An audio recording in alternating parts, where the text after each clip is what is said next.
আজকে আমাদের আজ আমরা আলোচনা করবো মহরম মাস সম্পর্কে। আজ আমরা আলোচনা করবো আমাদের সামনে মহরম সম্পর্কে, মহরম মাস কি বা কেন তা নিয়ে আপনাদের সামনে আলোচনা পেশ করবো। মহরম মাস সম্পর্কে একটা আলোচনা করবো। আজ আমাদের আলোচনায় আছেন হযরত মাওলানা, আমাদের স্টুডিওতে আছেন হযরত মাওলানা কবির আহমদ সাহেব। আজ ভিডিওর কাছ থেকে আমরা জানবো মানবতার অর্থাৎ মহরম মাস সম্পর্কে। মহরম মাসে আলাদা কি করা লাগে, করণীয় কি?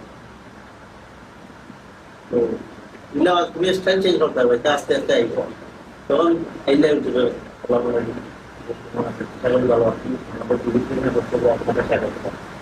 টান টান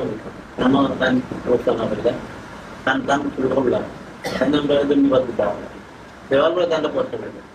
আজকে আর একটু বিষয় আমাদের